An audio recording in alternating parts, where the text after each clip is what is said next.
Thank you, and a pleasant good morning once again to you all. Welcome to the March edition of CARICAD's monthly webinars. Before we get started, we would like to encourage you to be present, be engaged, minimize any distractions so that you can get the greatest value from your time here with us this morning. So please close all software applications, except for Zoom, of course. Mute your phones, both your cell phone and your office phone. Remind your colleagues that you are unavailable for the next hour and 15 minutes. Be sure to plug in your internet cable so that you can have a stable connection. And if you do have a headset and microphone, we encourage you to use it as well. I am Trudy Waterman, Program Implementation Officer with CARICAD, and I am your host this morning. Here with me, we have two other members of our CARICAD team, Mrs. Rosamond Warrington, CARICAD's Assistant Executive Director, Human Resources and Organization Development and Effectiveness Specialist, and Mr. Roger Seeley, who, as our virtual producer, is providing critical background support to ensure that we have the best experience possible in this virtual environment. This is an interactive session. We encourage you to use the chat for any questions or comments that you may have. And to allow us to distinguish your questions, please put a Q before your question. So as you put the question in the chat, please put a Q before the question. So I am going to give you the opportunity now to start using the chat feature. Please share with us in the chat where you are joining us from today. And if you are joining us for the first time, please let us know so that we can give you a special welcome. We want to acknowledge you. I am seeing Lionel from Barbados. Good morning. Lionel from St. Lucia. Good morning, Lionel. And we have Faye Marie Brown from Barbados. We have Simone from the Virgin Islands. Malika from Trinidad and Tobago, and Mandisa from Trinidad. Welcome. Seeing some more here from St. Lucia. BVI, welcome. Miguel representing Antigua. We have Christine from Anguilla. Lindona from Grenada, welcome Lindona. Some more from Trinidad. We're seeing lots of persons from Barbados. Welcome Rachel from Grenada and Andre from Jamaica. Welcome Marinda, Keisha, Michelle, Christine, welcome everyone. We have Courtney Rodney from Montserrat, one of our alumni as well. Some more persons from Trinidad and Tobago, Antigua and Barbados. Welcome everyone. Now this morning, we are examining the topic of succession planning in the Caribbean public sector context. Now, the imminent or unplanned departure of key personnel in the public service poses a challenge in terms of loss of experience and expertise. Indeed, this knowledge transfer is being lost as we face an aging workforce, the retirement of senior management, and the movement of the younger workforce. Dealing with this challenge through effective succession planning must therefore be high on the public sector transformation agenda if the public service is to function efficiently and effectively. For those of you who might be wondering, what do we do here at CARICAD? We support our member states in public sector transformation. And we achieve this through providing training and technical assistance in several key areas, including leadership development, organizational development and design, strategic planning, and change management. And our work is guided by our public service charter, which identifies 6 key pillars for a citizen-oriented public service. And these are governance, standards, capacity, accountability, openness, and legislation. At this point, I'm going to share a bit with you about our presenter, Mrs. Rosamond Warrington, who is a human resources and organization development specialist with more than 25 years experience in public sector transformation, strategic human resource management and development, organization development, strategic planning and management, results-based management, change management, and business process management. She is a national of the Commonwealth of Dominica and is currently the Assistant Director, Programs and Planning here at CARICAD. Her work history at CARICAD includes HR and OD assignments in CARICAD member states, as well as leadership roles in projects funded by the World Bank, the European Union, and HR-specific tasks with the Crown agents. She has functioned as a part-time HR lecturer at the Cave Hill School of Business, University of the West Indies, as well as at the Careers Development Institute.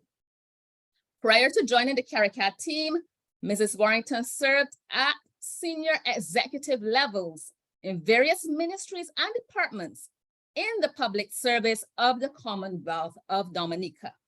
She was presented with the Chief Personnel Officers Award for Innovation, Creativity, and Leadership in Public Service in 2002. Mrs. Warrington holds a master's degree in Human Resources Management and Organization Development and a postgraduate diploma in Human Resource Studies from the University of Manchester in the United Kingdom.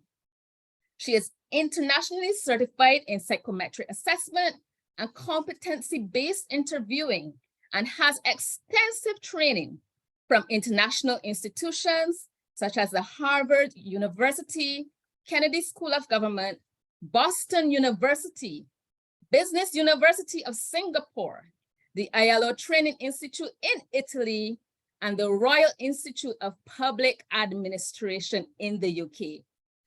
As an avid lifelong learner, Mrs. Warrington is currently pursuing a course in workplace psychology.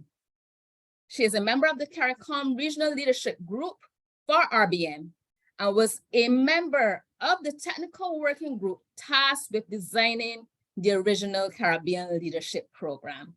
In 2019, Mrs. Warrington achieved an international certification in strategic workforce planning.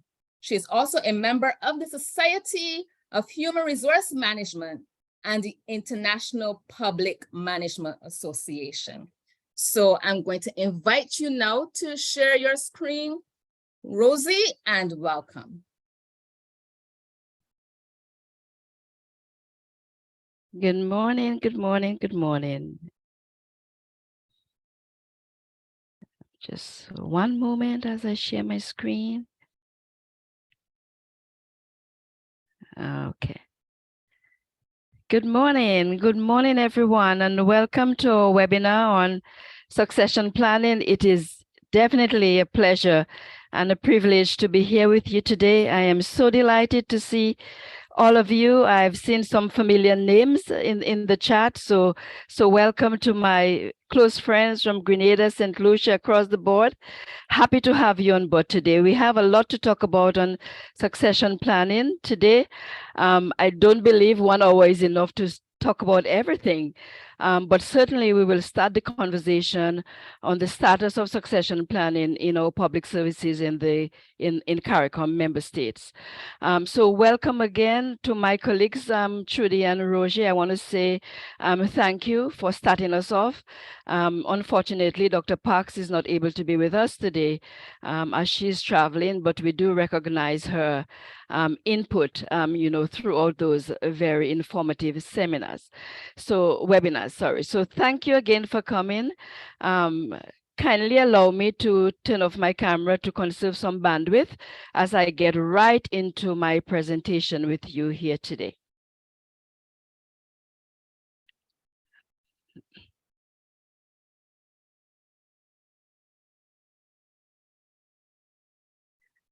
All right. So in a nutshell, let me just tell you a little bit about the objectives of this webinar. We're here this morning to discuss some perspectives on succession planning in the public sector. We also share some information with you on the status of succession planning in CARICAD member states. And of course, we will discuss why succession planning is so important, particularly those days and, coming out of the COVID-19 pandemic. We are not quite out of it, but, we are seeing some impact on HRM in the public service. And so, we will talk a little bit about that. I think I am going a little bit ahead. Back to the objectives. We will also share with you somewhere along the line our succession planning toolkit, which we have been talking about for a very long time. So I'm happy to be sharing some aspects of that toolkit with you today. And hopefully, we will be able to share that toolkit with you at some point soon. But for now, I'll just run through the succession planning toolkit so you can see the composition of the toolkit and what it entails. So I'm certain that will be very exciting for all of you, particularly some of you who are now grappling with developing succession plans, within your own organizations. I believe that information is going to be very, very helpful. So as we go along,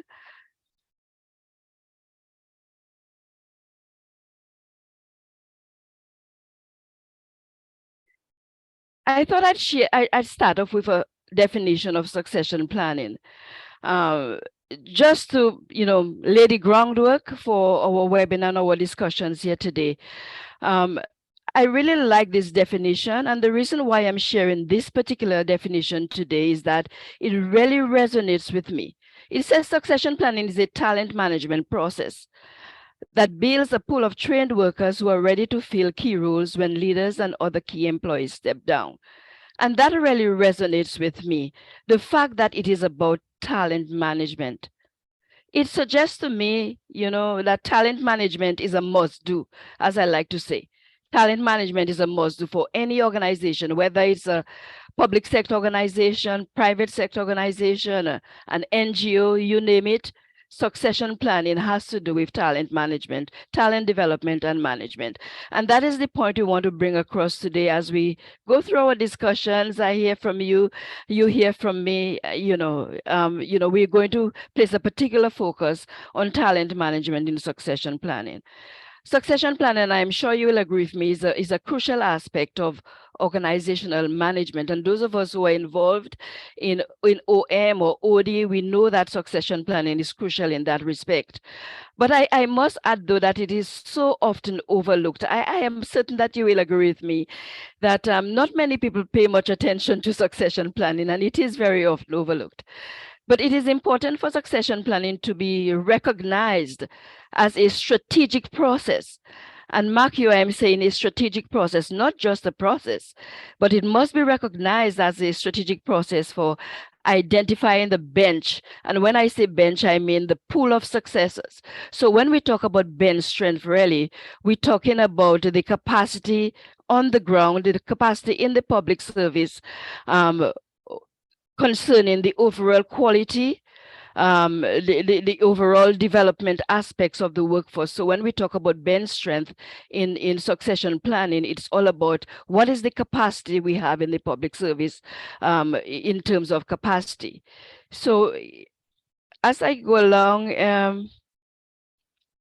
I want to share with you, though, what succession planning is and what it's not, because very often, we have our own perception of what strategic planning is, but let's look at what strategic planning is not. Yes, first of all, strategic succession planning, is not a standalone process.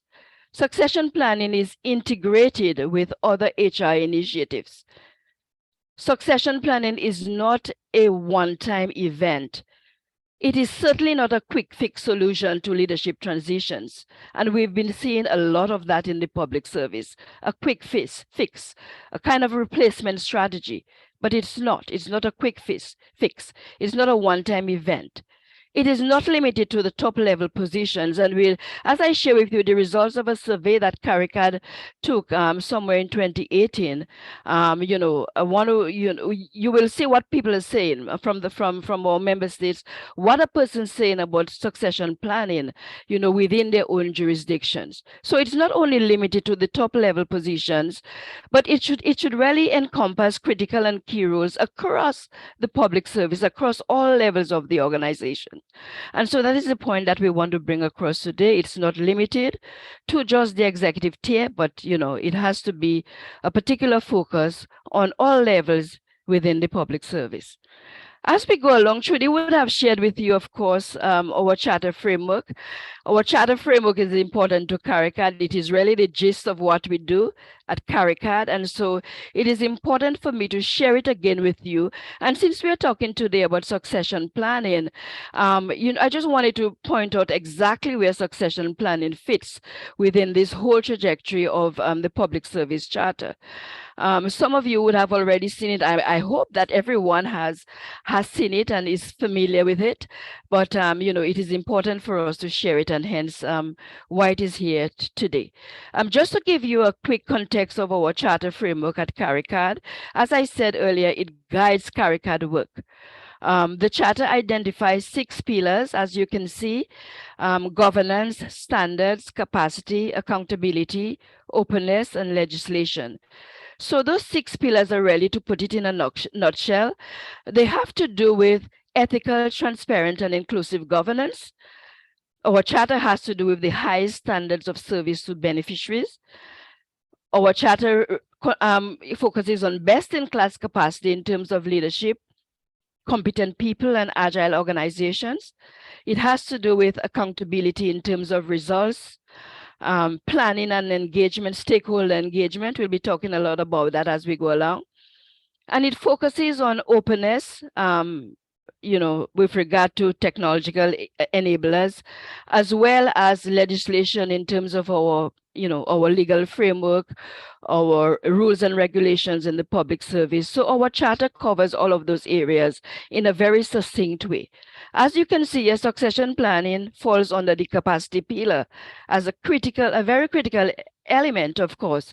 I think every pillar, whether people, process, or service within our charter, regulations, performance management, all of those areas are interconnected and very relevant to succession planning. So while succession planning falls under capacity, it is really intertwined in all of the 6 pillars of our public service charter. So as I move on from our charter framework, I want to share this square wheel metaphor with you. Those of you who know me, some of you may be familiar with this already, but those of you who know me know that I am very passionate about this particular metaphor, the square wheel metaphor. It's one of my favorite metaphors because it really emphasizes the importance of assessment and continuous improvement. That's what it represents. Assessment and continuous improvement. I just want us to pause for a little bit to consider what might be improved as you look at this metaphor, as you look at this image. What might be improved? What could we do differently with regard to succession planning? So in the chat, very quickly, I know we don't have much time, so we're not going to spend too much time on this, but very quickly in the chat, can you just indicate how might you interpret the wagon, the wheels, the people around the wagon? What does it represent to you?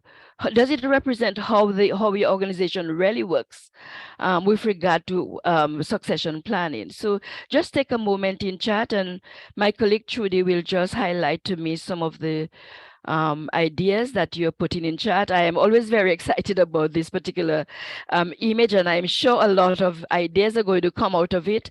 We will address a few and move right on with the rest of our slides this morning. So very quickly in the chat, And Trudy, can you just indicate to us, some of the comments that you are seeing there? What does this? Yes. Yes, Rosie. Pamela says to change the wheel. Miguel says that it shows the importance of building on the progress that already exists. Excellent. Anybody else? Building progress together. They are working hard, but they're not working smart. I like that. Teamwork, communication. Be aware of the environment. Karen says human resource, teams. Angelo says there's poor assessment of the existing machinery.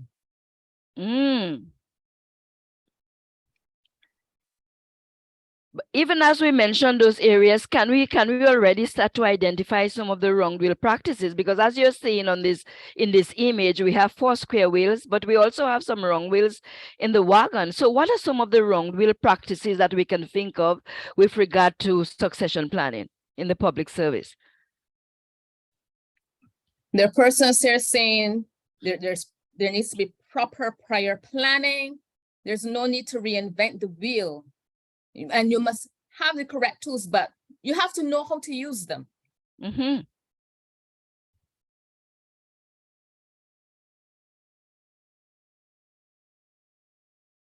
have to be current with the era that we are in and change with the time. Change management, yes, go ahead.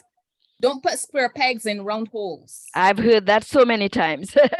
Yes, square pegs in round holes.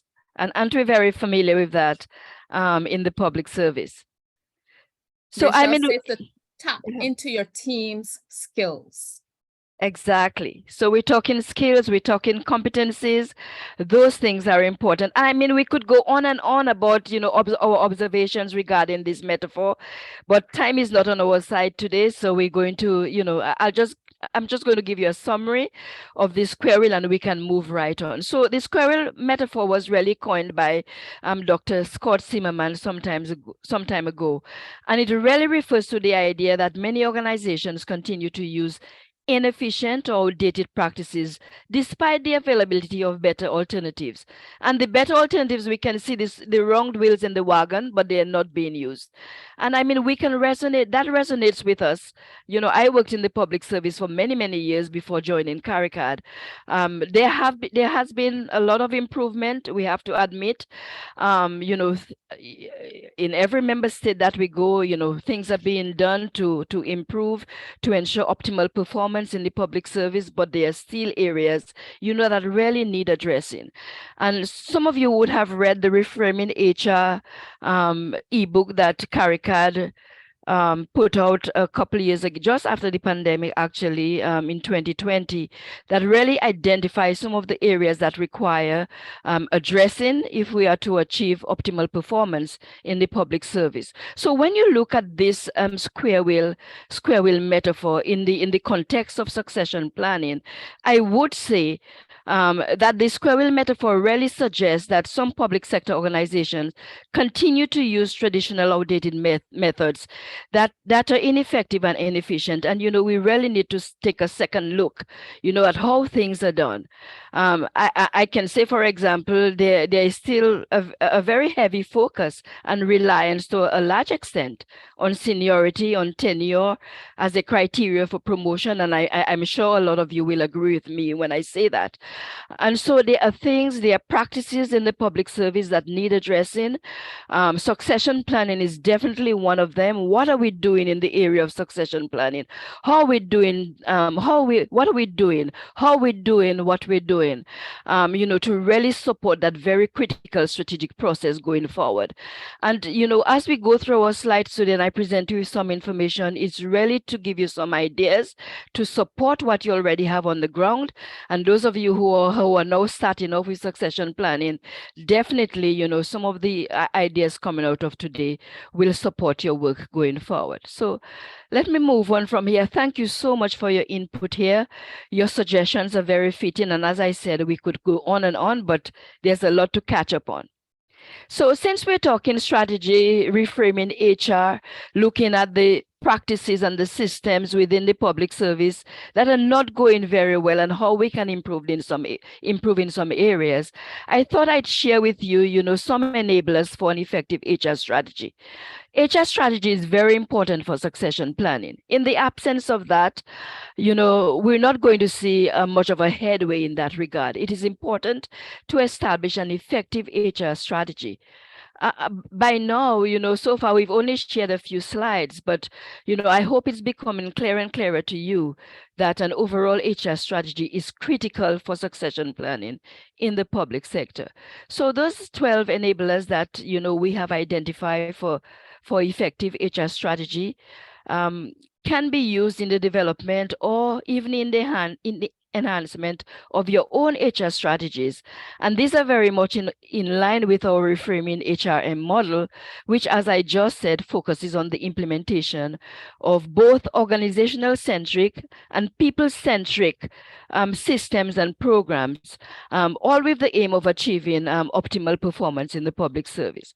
So as we go along, I'm not going to go too much into detail. Those slides will be shared with you. But in terms of the enablers, we're saying clarity of purpose and mission. I mean, it is important for us to have a clear understanding of the purpose of the organization and its mission as well. That is critical to developing an HR strategy. We need to focus on structure and governance. And CARICAD is getting a lot of requests now for, organizational structure reviews. That is important. I think public sector organizations are now seeing the need for, looking at structure, looking at governance issues, and making some changes that will support systems and practices such as succession planning.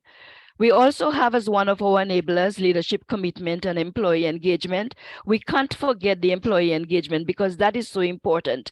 In the past, we've seen employees not being so engaged in discussions and conversations concerning performance in the public service. But more and more, there is an attempt on the ground to include everyone at every level with regard to discussions, whether it's on HR strategy, whether it's on strategic planning or other areas. Whether it's on resilience, climate resilience, and so forth, we are seeing that kind of engagement. Workforce planning and HR technology is another important enabler. Workforce planning is important, a very critical first step as well for succession planning. When we talk about workforce planning, what are we talking about? We are really talking about assessing our current and future workforce needs. Who do we have in place? What are the numbers? How many people do we have? What are their skills and competencies? When are they retiring? That is important for succession planning. So workforce planning is an important enabler, and we're encouraging organizations as you go forward to make it a critical part of the succession planning process. HR technology, a lot of our member states are using SmartStream to support HR technology. Some organizations are using HCM, and I'm sure there's a host of other HR technology, but that is really important to support HR going forward. We have recruitment, selection, and I did not forget retention. How do we retain our competent people? That is an issue that needs to address. What is our process and practice with regard to recruitment and selection? Leadership development and management is also a key enabler for us. Succession planning, as I said, learning and development, performance management. And, as you will hear throughout the discussions today, we can't implement succession planning if performance management is not working optimally. We have to get performance management right. So many years we seem to be struggling with, our performance management systems. We may have them in place. Are they working optimally? We need to address this before we can even start to talk about succession planning. Why? Because we need to assess our high potentials. We need to ensure that there is continuous development. And I mean, years ago, we used to think performance management is punitive. It's this, is that. But at the end of the day, it's really a developmental tool. And it's very, very important and critical and a very important enabler in HR strategy, but very important in succession planning. Of course, we can't forget reward and recognition. Not only the reward aspect, but recognition is also a key enabler for HR strategy. Then if we talk about culture, we could spend the entire day talking about the culture in the public service and how we can address, issues that pertain to culture, to help shape employee behavior, attitudes, and values. My colleague Frankie Michael, he likes to talk about the BSAC, behavior, skills, attitudes, and knowledge. And all of those are very important when we talk about culture. And the last one is change management. Change management is so critical in everything that we do. Every HR initiative, every other initiative that we take, HR management is essential for implementation of HR strategy and other strategies. We have to engage employees. We have to prepare them for new initiatives, particularly succession planning that we are looking at today. So those are some enablers that you can use in your own planning processes. I encourage you, CARICAD encourages you to, take a second look at those enablers and really incorporate them in your HR strategy as you develop them going forward in preparation for succession planning. So as we go a little further, I wanted to share this particular infographic with you because we're trying to demystify succession planning. People have all kinds of perceptions about succession planning, but where does it reside? How does it interact and interrelate with other HR systems? That is important for us to understand. An organization cannot simply jump into saying, I want to implement a succession planning program without understanding, first and foremost, how does succession planning interact and intertwine with other HR systems. And so this is basically what my infographic is showing here. I think we've already agreed that succession planning and management is not a standalone activity, nor is it an event. Yes, and I'd like to stress the point that, succession strategies may differ depending on the size and nature of an organization, but they should be linked to existing HR practices and processes. And that's the point I want to bring across. While you may choose to implement a different strategy, taking some ideas from what CARICAD is sharing with you, but at the end of the day, the point you want to bring across here is that in implementing succession planning, it must interact with your workforce planning, recruitment and selection, job analysis, are your job descriptions up to date, performance management, the system itself. Do you have, individual development plans tied to your performance management system?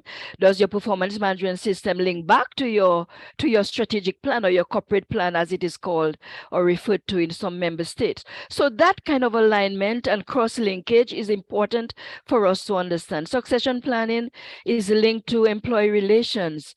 It's linked to health and safety. We talk a lot now, particularly since the pandemic, about health and wellness. And so in addressing succession planning, all of those need to be taken on board and well understood as we're going forward. The ultimate outcome, as I said, if we look at this particular infographic here, it just takes it a step further. So I shared with you a while ago a graphic that looks at the HR functions and systems. And here we are looking at the HR processes. So we just delve in a little bit deeper. Some of the HR processes emanating from the functions that I just shared with you. So we have succession planning right here of the red dot, but then it links to your succession strategy, your resourcing strategy, your HR planning, skills analysis. We're getting a number of requests for help with, analyzing skills, competency assessment. On one side, we have assessment processes. And when we talk of assessment processes, we're really talking about things like performance appraisal, performance management, competency-based assessments, and all of those things. So all of these processes are really integral to succession planning. people plans, that's the IDP I just referred to a while ago, job filling processes, position profiles, your HR database that I mentioned, SmartStream, does have a component for HR, which is not used as it should.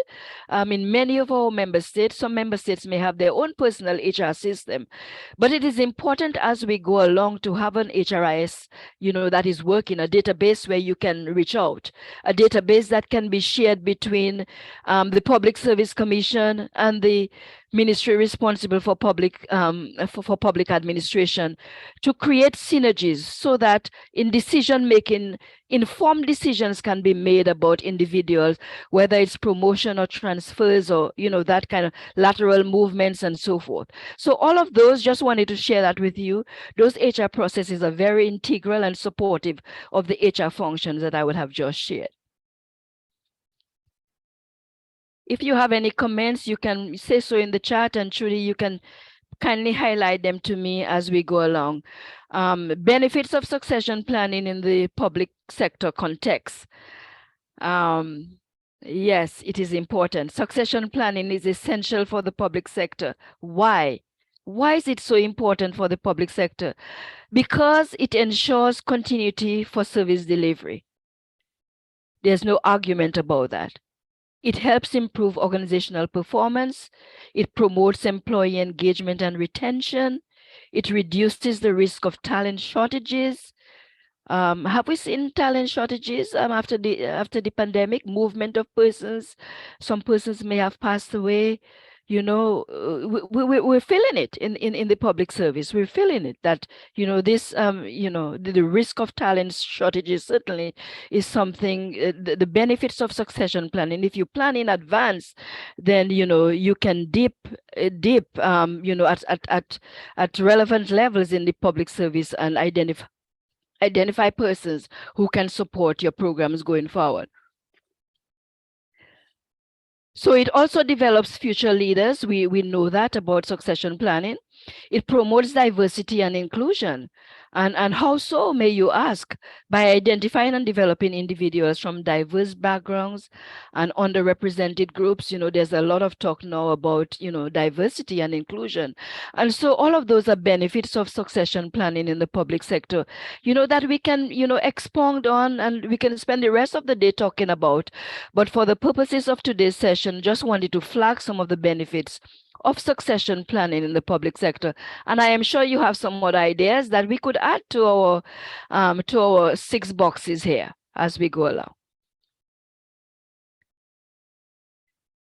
So let's talk a little bit. Let's look a little at what other people are saying outside of our region about succession planning and why it matters. You would know of Deloitte. I'm sure most of you know of Deloitte, and Deloitte stresses that succession planning matters to ensure a future-proofed workforce. I really like that, a future-proofed workforce. What does that mean? You might ask, well, what does a future-proofed workforce look like? When I thought about it, to me, a future-proofed workforce is a workforce that is prepared. It's a workforce that is adaptable to changing needs. And this means really that public officers possess the behavior, skills, abilities, and knowledge, the BSAC that my colleague Frankie talks so often about. It means that public officers possess the BSAC that are necessary to thrive in an ever-evolving job market. And after the pandemic, since the pandemic, we've been seeing how the market is evolving. And so it is important for us to focus, when we're talking about succession planning, to focus on talent development and talent management. At the end of the day, a greater organizational stability and resilience. And, Deloitte concluded that there is greater organizational stability and resilience as a result of effective succession planning. And, CARICAD supports that as well. As we go along, just sharing with you what is the problem that we're seeing in our region. Public sector organizations in our region are barely preparing for succession, barely. And I will share some of the results from our survey, to just confirm what I'm saying, that we seem to be barely preparing for succession in the public service. And I have to say as well that, you know, I think we realize that succession planning is an important priority. You know, it was said in our survey, but, you know, really and truly, very, very few manage to handle succession planning well. And, you know, when we thought about it, when we listened to our constituents or member states, and when we really thought about it at CARICAD, you know, we think that a solution for succession planning, you know, the approach, um, the solution to that problem that we are seeing in the public service may lie in an approach that focuses on the development of talent and other people-centric elements in the process of succession planning. So, you know, we are facing an aging workforce. I think we know that. In that a significant proportion of public officers are approaching retirement age or having retired. I mean, CARICAD did some work in a few of our member states over the last 5 years. And when we did the workforce planning, a number of people were retiring. There was a tsunami of retirements, as I like to say. People were retiring, people were in the pipeline to retire in the next year, in the next 2 years, and all of a sudden there's a recognition that we haven't done much about it. What are we going to do? And we see that a lot in public service, and the solution to that is really to plan, to have your succession plans in place that can prepare you for that eventuality. In the public sector, particularly since the pandemic, we are concerned about retention, we are concerned about knowledge transfer, we are concerned about continuity of operations. And if we don't have the right people in place, the right people in the right positions, then it's really going to impact negatively on how we're able to achieve our goals and objectives. All of what I'm saying, it really means that the public sector is continually going to have to recalibrate its talent management process. We have to recalibrate. And, the Reframing HRM paper that we put forward, it talks about recalibrating HR. It talks about recalibrating the way we do things, how we're dealing with talent management, how we identify it.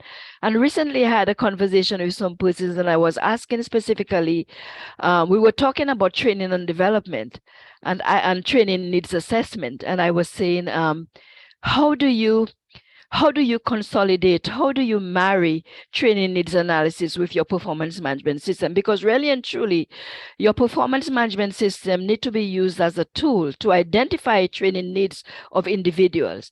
And if we're going to be talking about identification of high potentials and succession planning, we must be aware that, we have to make use of training needs assessment. We have to make greater use of performance management in terms of identifying training needs in that process, but not only identifying the needs, but doing something about it. So we've identified the needs in the succession plan, in the performance appraisal, but what do we do with that information? And that is where the problem lies. Sometimes it remains there, and it's not taken forward to develop an individual, which is what performance management is really all about. Yes.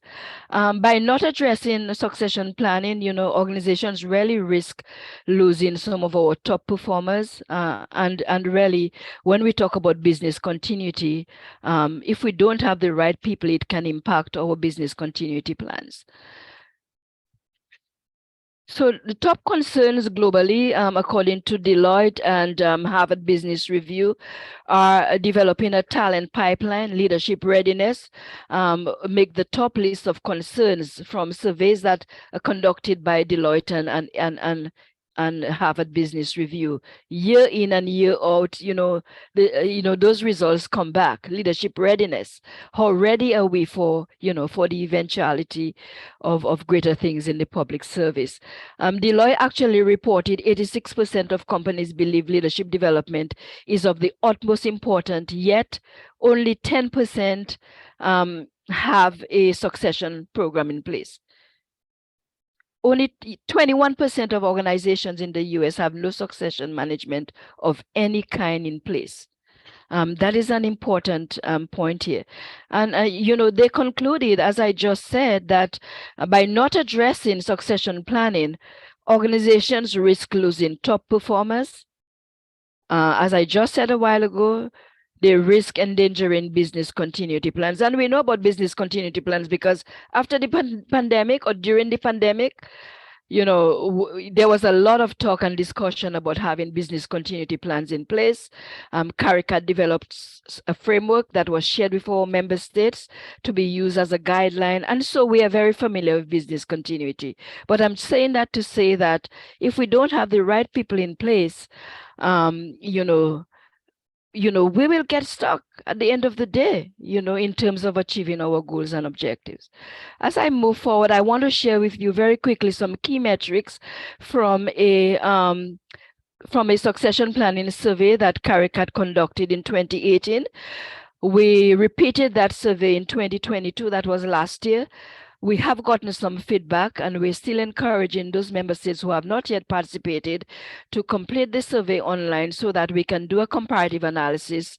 But so far from what I'm saying, the responses are very, very similar from 2018 to now. And that itself tells a story. We will talk about that in a while. So what are some of the metrics that we got from our survey in 2018? 1/3 of our senior managers will be eligible for retirement within the next 5 years.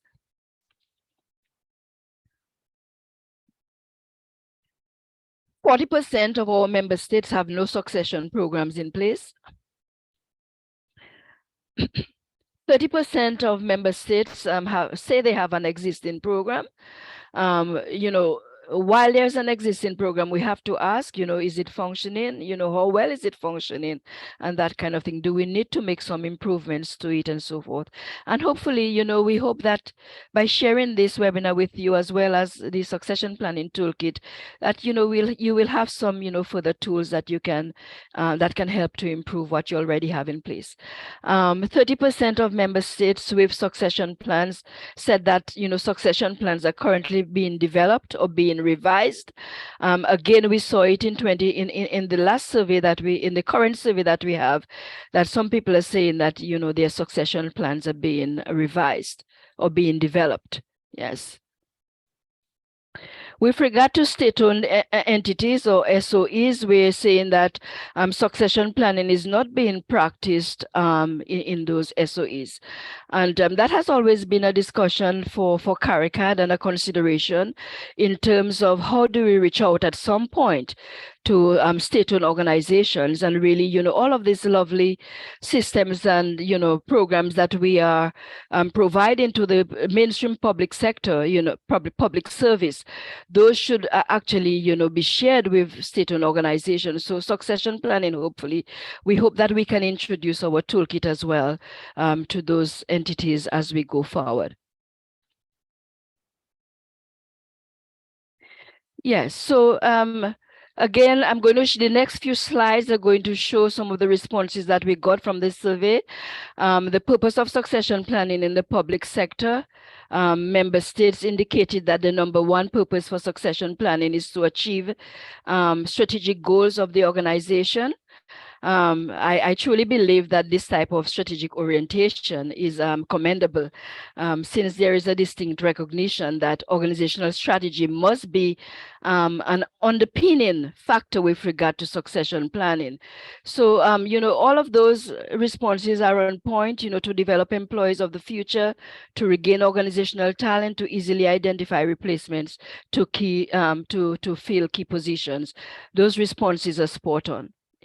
Succession planning would be successful at what level? As you can see, interestingly, only 10% said succession planning should focus on only on the top management level. 40% of respondents indicated a particular focus on middle management. And 50% of member states who responded felt that a succession planning program should include all levels of employees. And that is very consistent with what we are proposing with regard to succession planning and the approach that we think would work, and that is talent management across the public service at all levels to be critical in succession planning. The 2022-23 survey also says so far that the plan should span all levels, as lower levels are the feeders for the higher levels of the service. I really like that, and this is why I'm sharing it here on the slide. Somebody said the plan should span all levels, as lower levels are the feeders for the higher levels of the service. I really like that. Yeah. So again, as we move, how urgently does your organization need to improve or establish a succession plan? 80% said very urgently needed. 20% said urgently needed. I think the responses, those responses suggest that our member states realize the importance of succession planning. But what are we doing about it?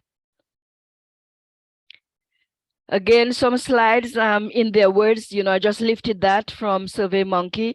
If a succession planning does not exist, what are the reasons?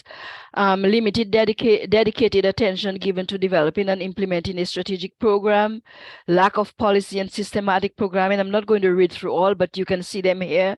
Budgetary constraints. I'm sure most of you can identify with, some of the reasons why succession planning has not, taken off. It has not been a priority.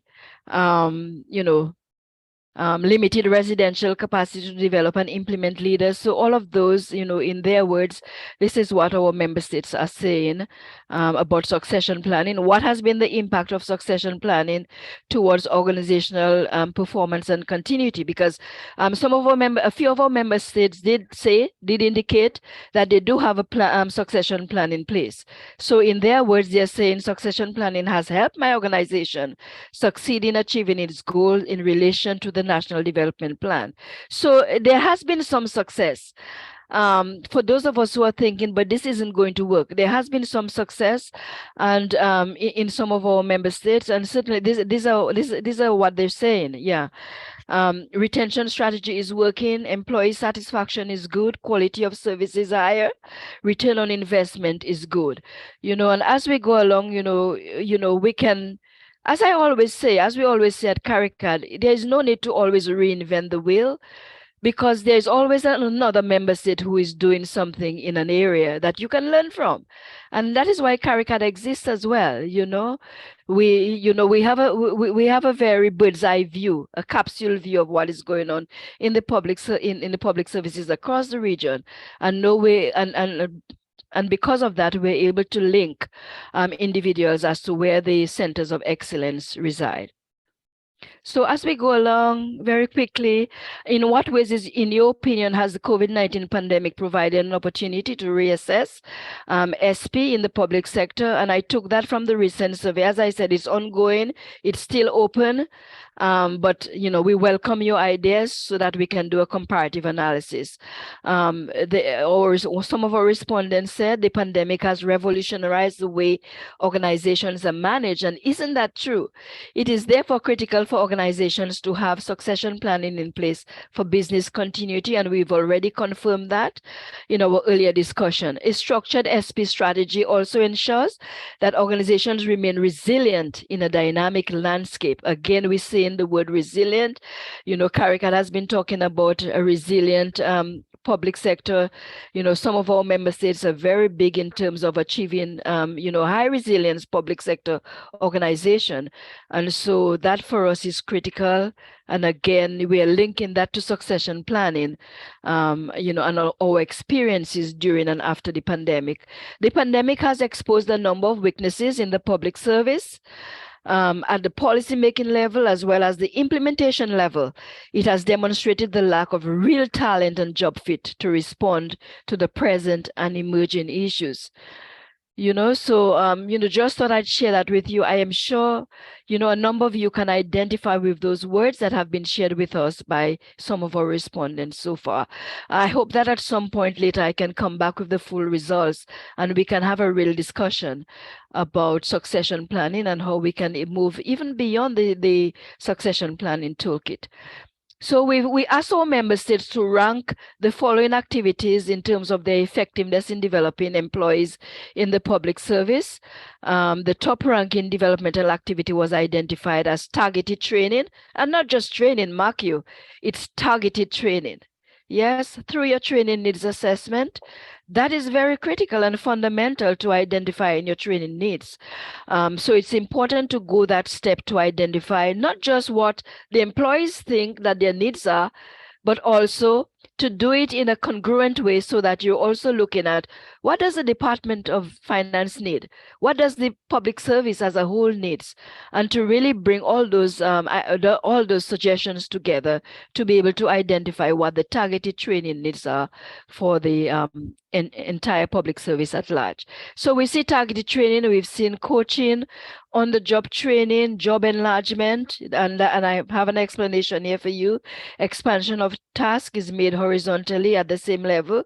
Job enrichment, where you upgrade in scope or challenges of the job, and job rotation. So those were just 6 areas that were mentioned in our survey, but I'm sure we can add a lot more. When you look, when we're able to share our succession planning toolkit with you, you will see a number of other areas, a number of training and development areas that can be used to develop staff, in succession planning. Let's just take a pause very quickly. A quick poll. Roger, are you with me? We want to do a quick poll. How many of you have a functioning succession planning program in your organization? Answer yes or no. So I'm going to hand over to Roger. Can you do that? All right, so the poll is now on the screen, and Rosie, it's been very interesting so far. So we still want to leave some time for some questions at the end. So if you could wrap up by about 10:45, that would give persons time to ask their questions and have some discussion. Okay, so that gives me a little bit of time, not much time, to go through the slides, but we'll see how well we can catch up, and we will share our presentation going forward. So very quickly, the next few seconds, minute or so, just indicating the poll, whether yes or no. We are seeing no, 88% so far saying no, 13% saying yes. That there isn't a functioning succession planning program in the organization. That information is important for CARICAD, as we continue to develop, post our toolkit and so forth, and, working with member states individually, as we go forward. So thank you for that. 87% saying no, 13% saying yes. So that in itself is very telling. Yes, I think we can end the poll now, Trudy and Roger, as we move along.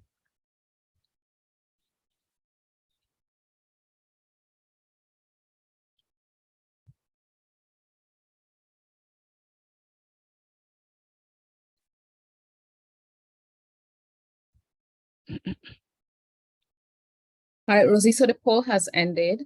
Yes. And as you can see, it's 87% persons said no and 13% of persons said yes. Yes, that is very telling. I expected it. I'm sure most of us expected it based on the results that were shared earlier.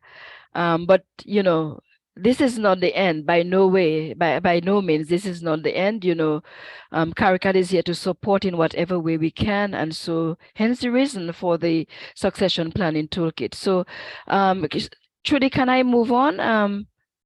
Okay. Go on, Rosie. Yes. Okay. So is succession planning perceived a waste of time in the public sector? We actually asked this in our last succession planning survey, and everybody said no. 100% said no, it's not a waste of time in 2018. 100% said no so far in 2023, that succession planning is not a waste of time.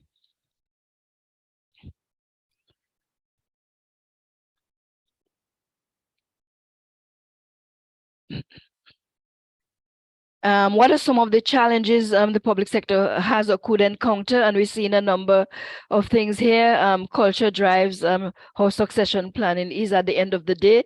Our member states are saying minimal commitment and adherence to the program by senior managers, political interference, lack of technical and financial resources, no buy-in from senior personnel, lack of systematic coaching and mentoring component for succession candidates. Again, those slides will be shared with you, but I'm sure, we can all identify with those challenges that persons are saying that they encounter in either implementing succession planning or thinking about it going forward. Dr. Dwayne Devonish, he did a survey in 2018, thought I'd share that with you. He's saying that the biggest obstacle reportedly preventing public sector managers from identifying and developing new leaders, replace them when they leave, retire, or die is political interference. Young people are not given the keys to take on new roles in the workplace. So those are just two that I, highlighted from his survey in 2018. There's a lot more, but I just wanted to show that, this is really not inconsistent with the findings that of CARICAD in 2018 and the findings in our current, survey. Yeah. For many, succession planning was not a priority, and many do not have a solid understanding of what it entails. And again, the importance of having the toolkit in place. That brings us to replacement versus succession planning. Years ago, a particular Prime Minister said that she came and met a situation in the public service where a high number of public officers, senior public officers had retired in the 5 years prior, and that that particular public sector had to dip many levels down to identify persons to fill those spots. And that sounds a lot to me like replacement.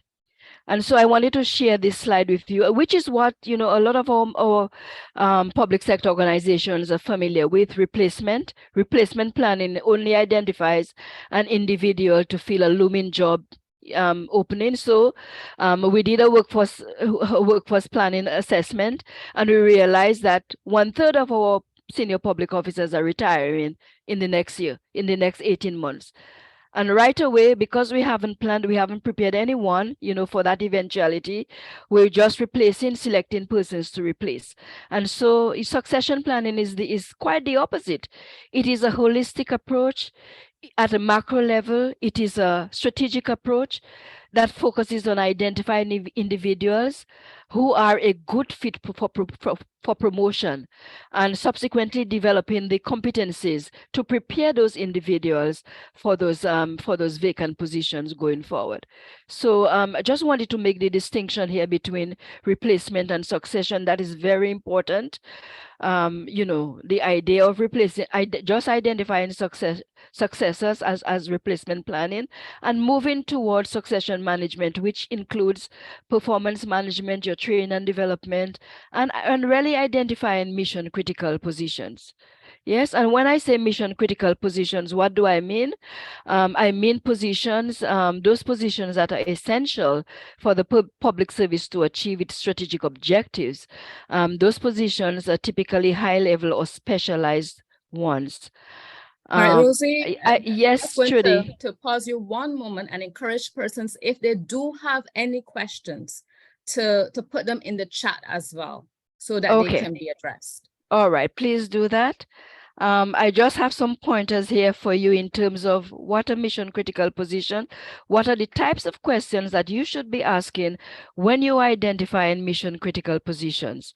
All of this is part of the toolkit that will be shared with you, but just thought I'd flag that as we go along. Since we do not have much time, I won't do this in chat, but, just give you some food for thought as we go along. We could spend the rest of the day talking about succession planning. Some of the key insights from our survey would be what you're seeing on the screen here. Trudy, are there any questions that you want to flag to me? Suan Emmanuel, she's asking about the paper on succession planning and wants to know if that is accessible. Yes, so we have developed a toolkit Very comprehensive toolkit on succession planning. Thanks for that question. That toolkit will be available. It's been finalized and ready for distribution. We are hoping to distribute it to our member states shortly in the next week or so. So look out for that succession plan. It's on its way to you.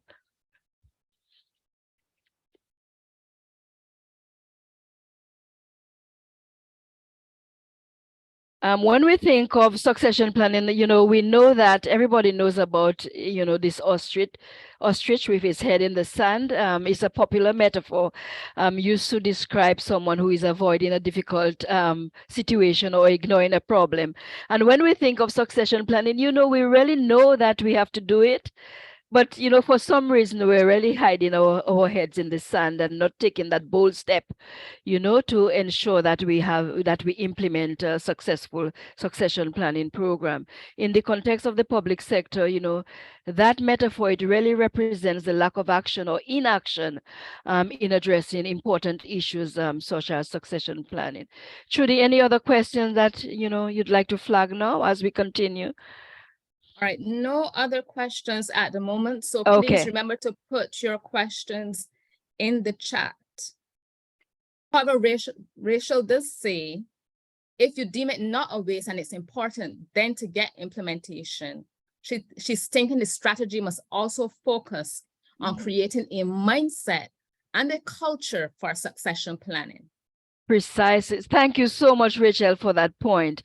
The mindset change and culture, those are areas actually that CARICAD is placing a lot of focus on right now. You will have noticed that one of our key enablers was change management. And change management is at two levels, at the individual and at the organizational level. And so mindset change is very important. So in implementing a succession planning program, we would have to engage stakeholders at every level. The succession planning toolkit has identified the key stakeholders, and I can share that with you in a little while, who they are, what their roles are. The succession planning toolkit will give that to you. And of course, as individual countries, you can add more to that list. But it's all in an effort to ensure that we have, optimal engagement of our stakeholders in this process of succession planning. So some of the forces for change you will see here, I'm definitely not going to go into each of those factors. I think they speak for themselves. As we share these slides and other information with you, you can delve a little bit more into that. All right, Rosie. Yes. We have a question. Glenroy Jeffers wants to know, what do you think is the key reason that there's so many without a succession plan? Okay, and we did share a slide earlier where our member states spoke to that in particular. One of the things that they said is lack of support, at the senior management level, which means that the Committee of Permanent Secretaries need to do more. CARICAD is very keen and continues to engage, the Committee of Permanent Secretaries. More can be done, from the implementing agencies level, whether it's the Ministry of Public Service or the Department of Public Administration. More needs to be done in terms of sensitizing persons what succession planning is and what it's not. Because, we come with some perceptions of succession planning that is not quite correct. And so that stakeholder engagement is important to us going forward. That in itself, that lack of engagement is preventing, as we saw earlier, people have indicated, member states have indicated that the absence of that, the absence of support at the top level, those are just a few of the areas that are preventing persons from doing that. And maybe persons are not quite competent, maybe the capacity on the ground is not there to really take this on, because I'm telling you, succession planning is very involved. It shouldn't be treated in a cursory way. You have to have the persons with the skills, HR skills, to coordinate it. There must be a coordinating agency for succession planning, to ensure that it is done at every ministry, at every department level, and so forth. And we could go on and on, but those are just a few areas. Yes? All right, so we have some persons who identified some possibilities in terms of lack of policy, failure, or threat of losing their job, lack of understanding of how to approach it, lack of skills and support. So the capacity. Yes, lack of capacity. Yes. absence of policy as well.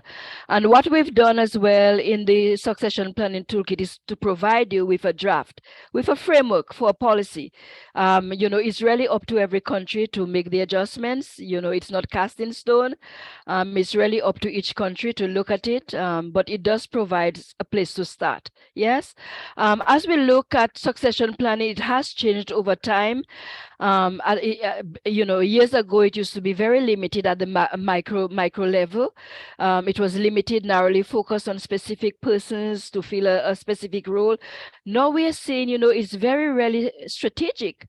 It begins by identifying critical skills in the organization. It looks at, overarching skills gap across the public service and not just at a particular level. So when we talk about a high value succession planning program, really, I took this from Forbes, but it was so relevant, I thought I'd share it with you. A high value succession planning program must be value driven, integrated, evidence-based, and inclusive. And, I will share a slide with you that really expounds on each of those areas here. What does it mean to be value driven?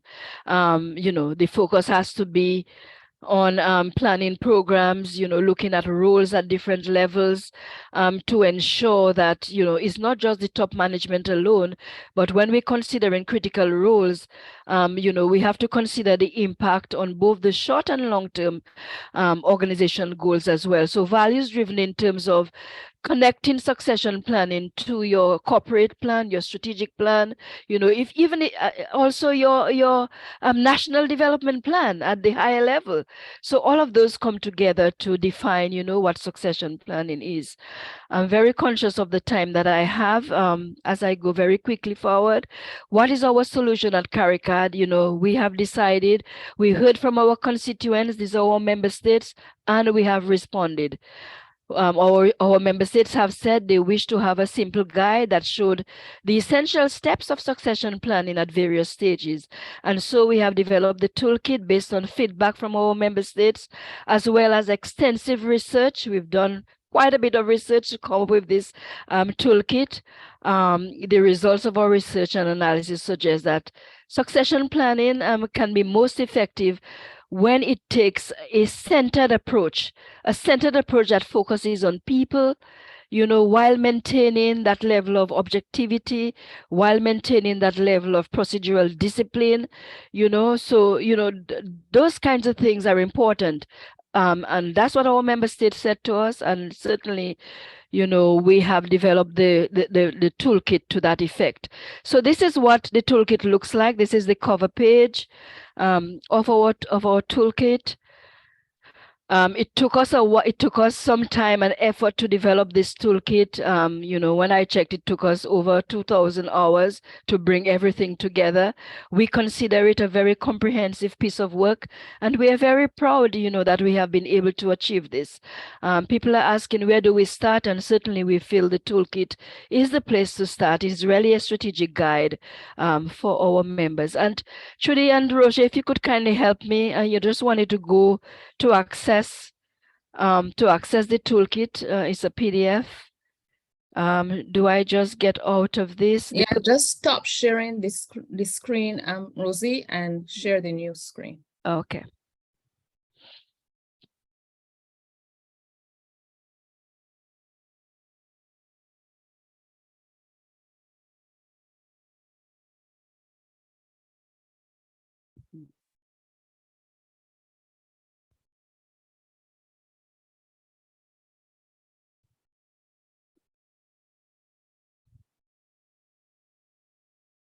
Yes, and we're seeing it. You're seeing it. Okay.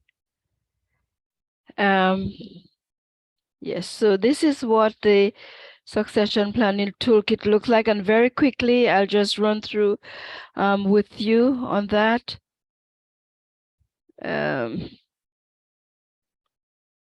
Again, we promise to share the entire toolkit as we go along. The table of contents you will see, we have 3 main chapters. We have, and I will share the model with you in a while, but just wanted you to see what the toolkit looks like. We have a foreword by our Executive Director, Mr. Devon Rowe. We have a glossary of succession planning terms. I'm sure you will be delighted to have that. What does job analysis mean?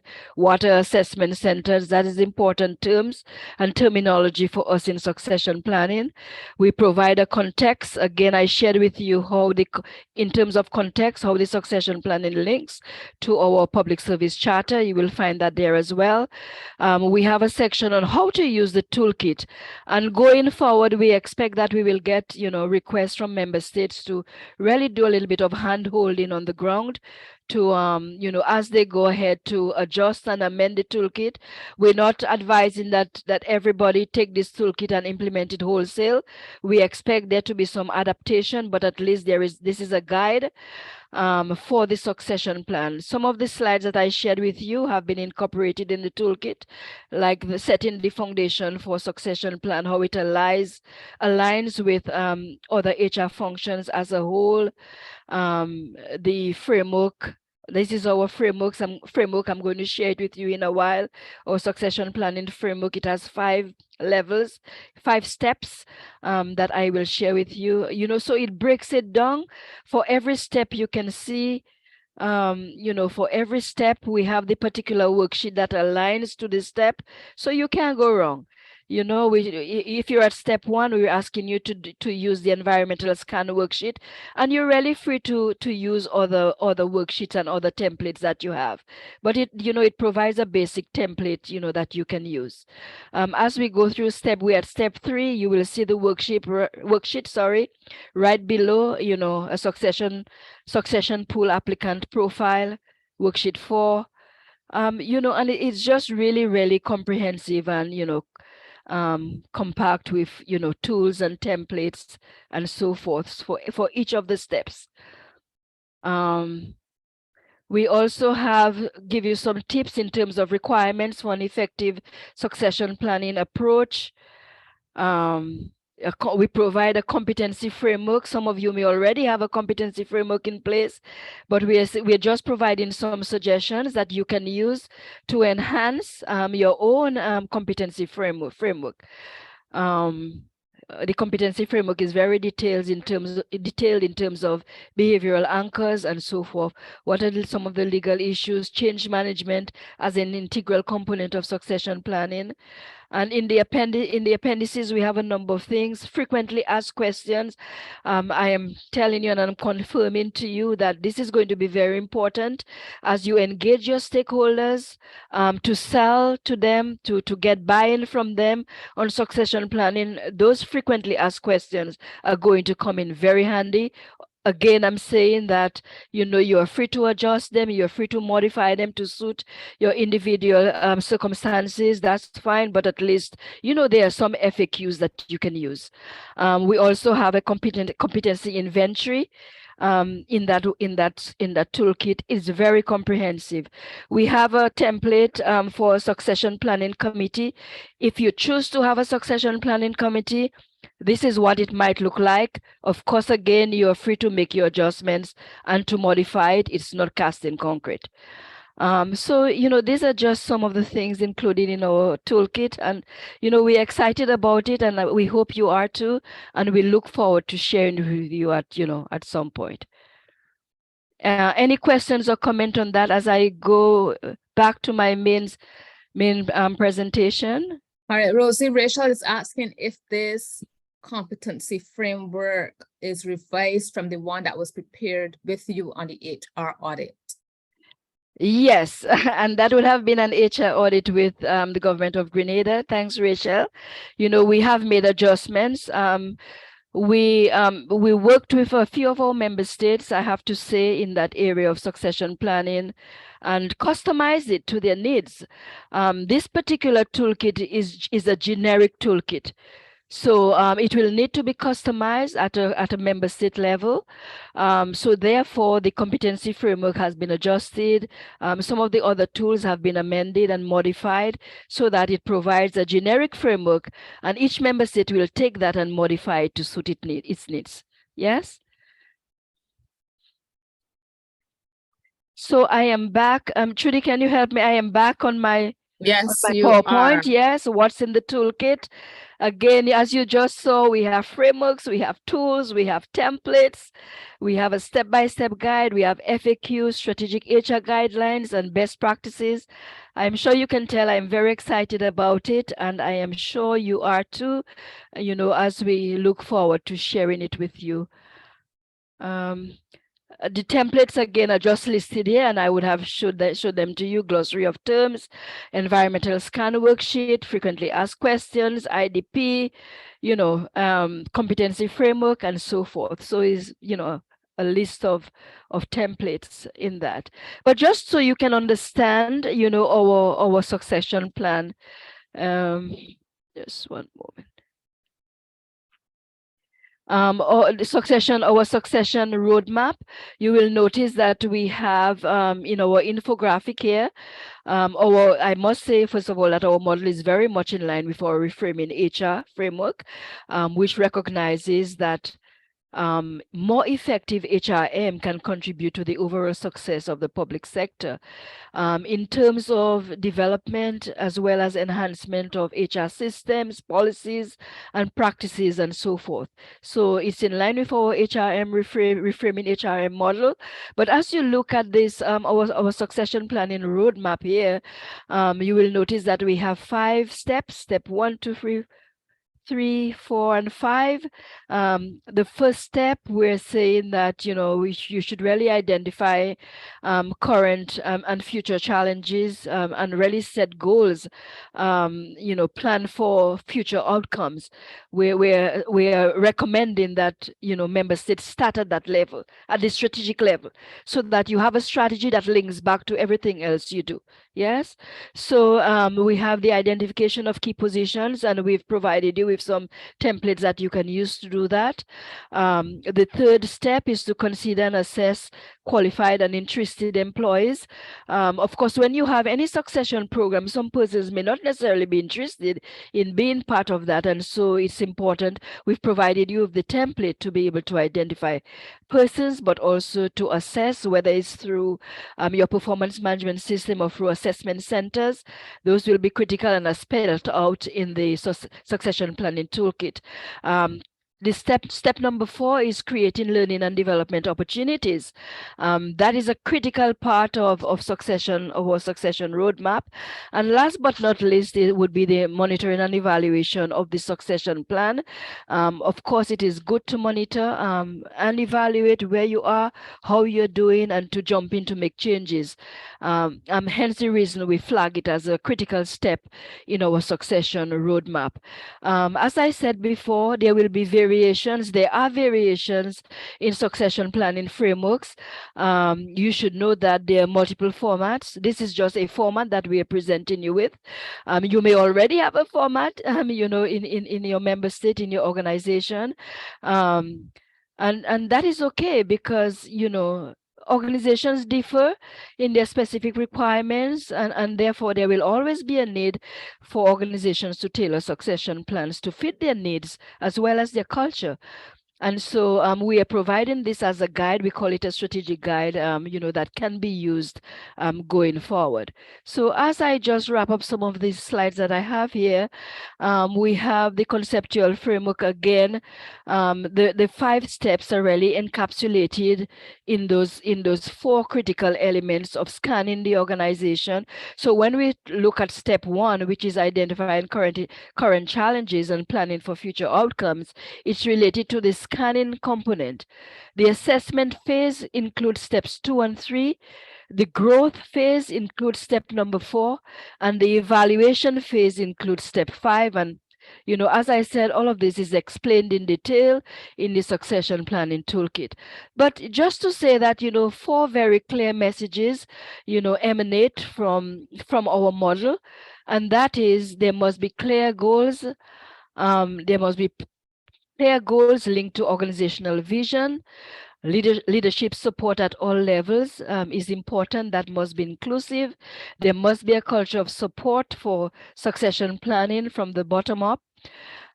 So that must be created. That must be an inclusive approach going forward. Employee commitment and motivation to learning is an ongoing effort. Getting employees committed requires strategic engagement at every level and getting them motivated and into learning. That is going to be important. And last but not least, it requires change management. There is no way we're going to implement succession planning in the absence of change management. That is very important. Change management in succession planning is becoming recognized as very important, in succession planning going forward. Yeah. And so those are just some clear messages that I wanted to share with you. Again, those are the steps that we've identified, steps 1 to 5. I'm not going to go through them, one by one, but just to say that the conventional principles of succession planning, are the same. And that is assessing jobs, identifying high potential, developing candidates. At the end of the day, it's the same. So while, you don't have a one size fits all, I'm very careful to say that, it's by far a one size fits all.